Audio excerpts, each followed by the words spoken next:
قیامت کے دن سیدہ زینب کا سامنا نہیں کرنا۔ کون سیدہ زینب ہے؟ اللہ اکبر میرے عزیز و حضرت یحییٰ تابعی رحمت اللہ علیہ کہنے لگے کربلا کے واقعے کے بعد حضرت حسین رضی اللہ تعالی عنہ کی صاحبزادی حضرت زینب ہمارے محلے میں آ کر آباد ہو گئی۔ کسی نے کہا یحییٰ آپ نے زینب کو کتنی مرتبہ دیکھا ہوگا، کتنی مرتبہ آپ نے دعائیں لی ہوگی، کتنی مرتبہ ولیہ سے ملاقات کی ہوگی؟ فرمایا رب کعبہ کی قسم وہ آپ زینب نہیں، نبی کے حسین کی زینب ہے۔ 15 سال چہرہ تو دور کی بات، ہمیں نے کبھی برقعے کے اندر بھی نبی کی زینب کو نہیں دیکھا ہے۔ سیدہ زینب رضی اللہ تعالی عنہ اپنے باپ کی ٹانگوں سے لپٹ گئی اور کہنے لگی ابا جان اتنا تو بتا دے کس جرم کی تجھے سزا ملتی ہے؟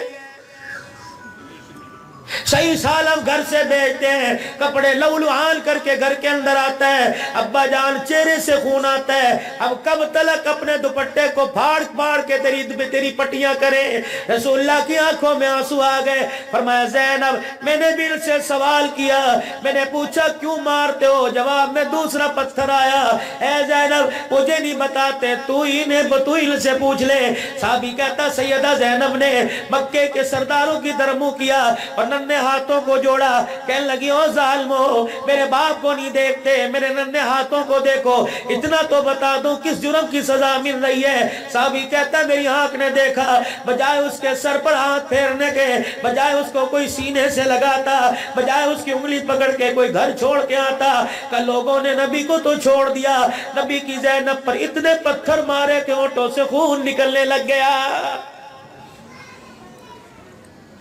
آدمی کتنا بھی سخت کیوں نہ ہو لیکن اولاد کے معاملے میں بڑے بڑے سخت دل نرم ہو جایا کرتے ہیں، بڑے بڑے پتھر دل نرم ہو جایا کرتے ہیں۔ اولاد کے لیے خودکشی بھی کر لیتا ہے، اولاد کے لیے پھانسی کے پھندے پر بھی لٹک جاتا ہے، اولاد کے لیے سب کچھ کر لیتا ہے، لیکن میرے عزیزو کالی کملی والے کا کلیجہ دیکھو، آپ کا حوصلہ دیکھو، آپ کا ضرب دیکھو۔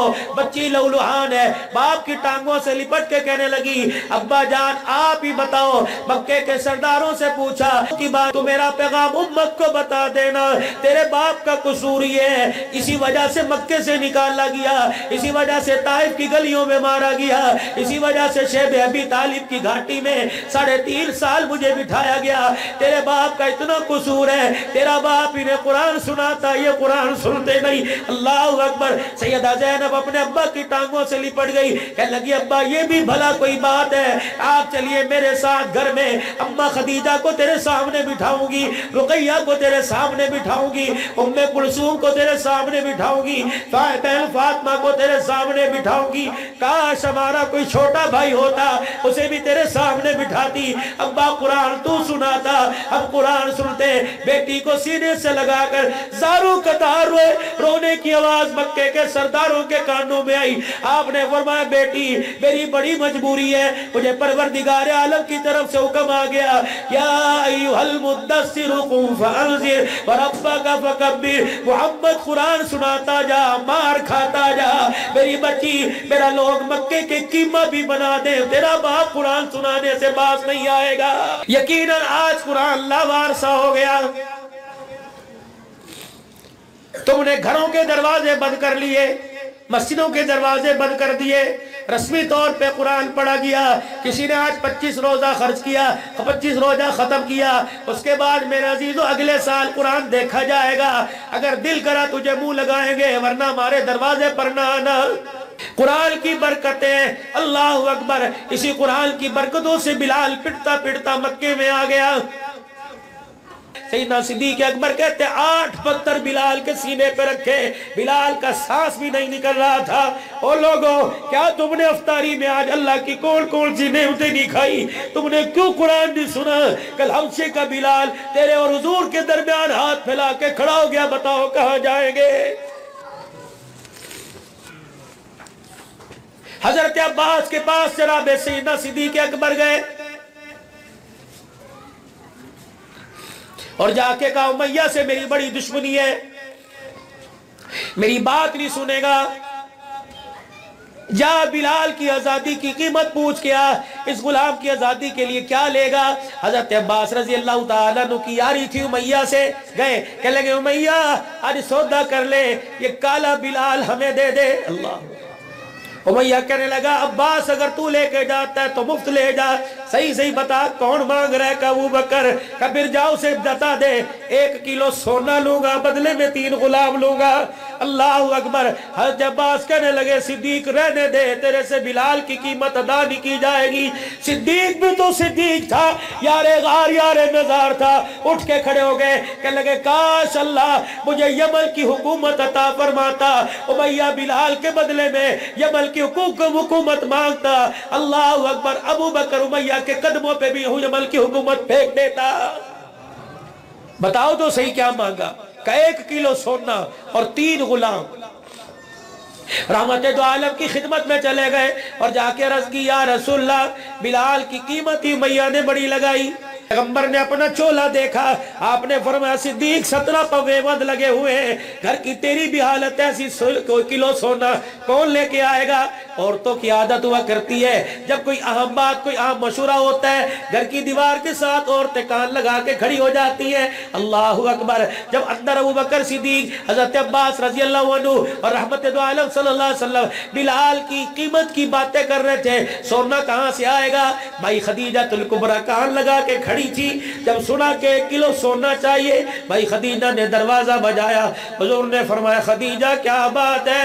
کہ کملی والے کیا بیاہ بلال کی خریداری میں میرا بھی حصہ شامل ہو سکتا ہے؟ حضور نے فرمایا خدیجہ کیا دے گی؟ کہ کملی والے ذرا اندر تو آئیے۔ رحمت دو عالم اندر تشریف لے گئے، سیدہ خدیجہ نے اپنے گلے کا ہار اتار دیا کہ جاؤ میرے بیٹے بلال کی آزادی کے لیے، اپنے ہاتھوں سے کنگن اتار دیے، اللہ اکبر، اپنی چوڑیاں اتار دی۔ حضور خدیجہ کا چہرہ دیکھتے ہیں، اللہ جواب دے کے چلی گئی کہ کملی والے قیامت کا دن ہوگا جب تیرا بلال میدان محشر میں آئے گا، اللہ پوچھے گا باوجود جاننے کے بلال کا خریدار کون ہے؟ کملی والے تو میری طرف اشارہ کر دینا، اللہ میری طرف مسکرا کے دیکھے گا، تیری خدیجہ کا کام بن جائے گا۔ سیدنا بلال حبشی رضی اللہ تعالی جناب سیدنا صدیق اکبر نے خرید لیا۔ کہتے حضرت بلال سے اٹھا نہیں جاتا تھا، پکڑ کے لائے۔ کون یا زخمی، ہاتھوں کی انگلیاں چکیاں چلا چلا کے زخمی ہے، چہرہ زخمی ہے۔ فتح صدیق اکبر رضی اللہ تعالیٰ عنہ گھر لائے، اپنا کرتا مبارک منگوایا، اپنی بیٹی سے تیل منگوایا، پہلے بلال کے پورے وجود پہ ملا، پھر کرتا مبارک منگوا گیا، اپنا کرتا بلال کو پہنایا۔ بلال کہتے میں منظر دیکھ رہا تھا، پھر سر سے پگڑی اتاری میرے سر پہ باندھ دی، پھر اپنے سرانے سے سرما اٹھایا میری آنکھوں میں لگا دیا، اور پھر سیدھی یوں ہاتھ جوڑ کے بیٹھ گئے، بلال میں تیرے سے کچھ نہیں مانگتا، میں تو میرے پر ایک احسان کر دے۔ حضرت بلال کہنے لگے ابو بکر بول، کیا بولتا ہے؟ کہ میں تجھے ابھی دربار رسالت میں لے کے جا رہا ہوں، یہ وہ دربار ہے جہاں جبرائیل بھی بغیر اجازت کے نہیں آتا، یہ وہ دربار ہے جہاں آسمان کے فرشتے بھی بغیر اجازت کے نہیں آتے۔ بلال تیرے مقدروں پہ آج مجھے رسکار ہے، آج تیری پہلی ملاقات حضور سے ہو رہی ہے۔ بلال تجھے پتہ ہے کالی کملی والا تیری تکلیفوں پہ پہلے کتنا تڑپتا ہے، پہلے کتنا روتا ہے۔ بلال آج پہلی ملاقات ہوگی، آج جا کے حضور کے سامنے رو کے نہ دکھانا، اگر تو روئے گا تو کملی والا بھی رونے لگ جائے گا۔ بلال میرے سے وعدہ کر۔ صدیق کہتے ہیں میرے بلال نے میرے سے وعدہ کیا، لیکن ہوا کیا؟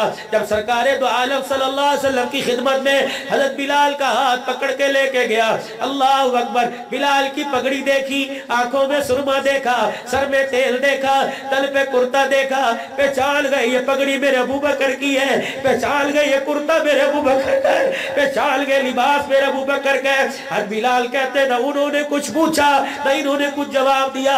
رحمت دو عالم نے نبوت والا دامن پھیلایا، فرمایا ابو بکر میں تو پہلے تیرے احسان کا بدلہ نہیں دے سکتا، ابو بکر بلال کو آزاد کرا کے تو نے محمد پر ایک اور احسان کر دیا ہے۔